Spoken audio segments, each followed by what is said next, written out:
1776 চনতে স্থাপিত চাংখাৰী শিৱ মন্দিৰত বৰ্ণাঢ্য কাৰ্যসূচীৰে মহাশিৱৰাত্ৰি পূজা হাজাৰ হাজাৰ ভক্তৰ সমাগম পূজাস্থলীত পুৱাৰে পৰা ভক্তৰ লানি নিচিগাহুত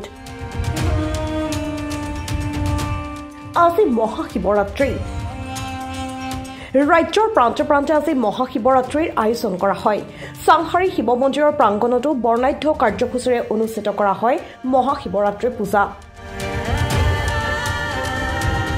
1776 চনতে নিৰ্মাণ কৰা এই শিৱ মন্দিৰটোলৈ বহু দূৰ দূৰণিৰ পৰাই অহা ভক্তই ভিৰ কৰা পৰিলক্ষিত হৈছে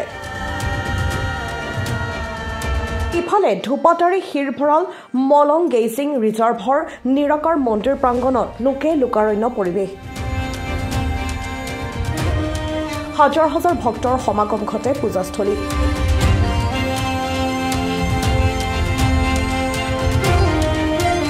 ভক্তসকলে নিজৰ মনোকামনা পূৰ্ণৰ হকে ধূপ ধূনা গাখীৰ নৈবেদ্যৰে শিৱ বাবাৰ শ্ৰীচৰণত আগবঢ়োৱা পৰিলক্ষিত হয় পুৱাৰে পৰা লানি নিচিগাহুতত এক আধ্যাত্মিক পৰিৱেশে বিৰাজ কৰিছে সমগ্ৰ অঞ্চলটোত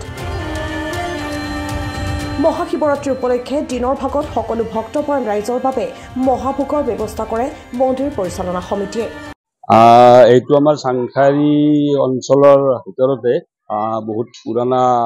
শিৱ মন্দিৰ হয় এইটো 1776 চনতে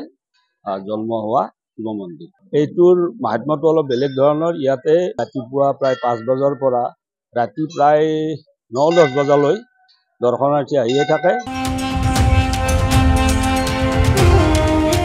গাঁৱৰ পৰা হিমাংকু দাসৰ ৰিপৰ্ট নিউজ 13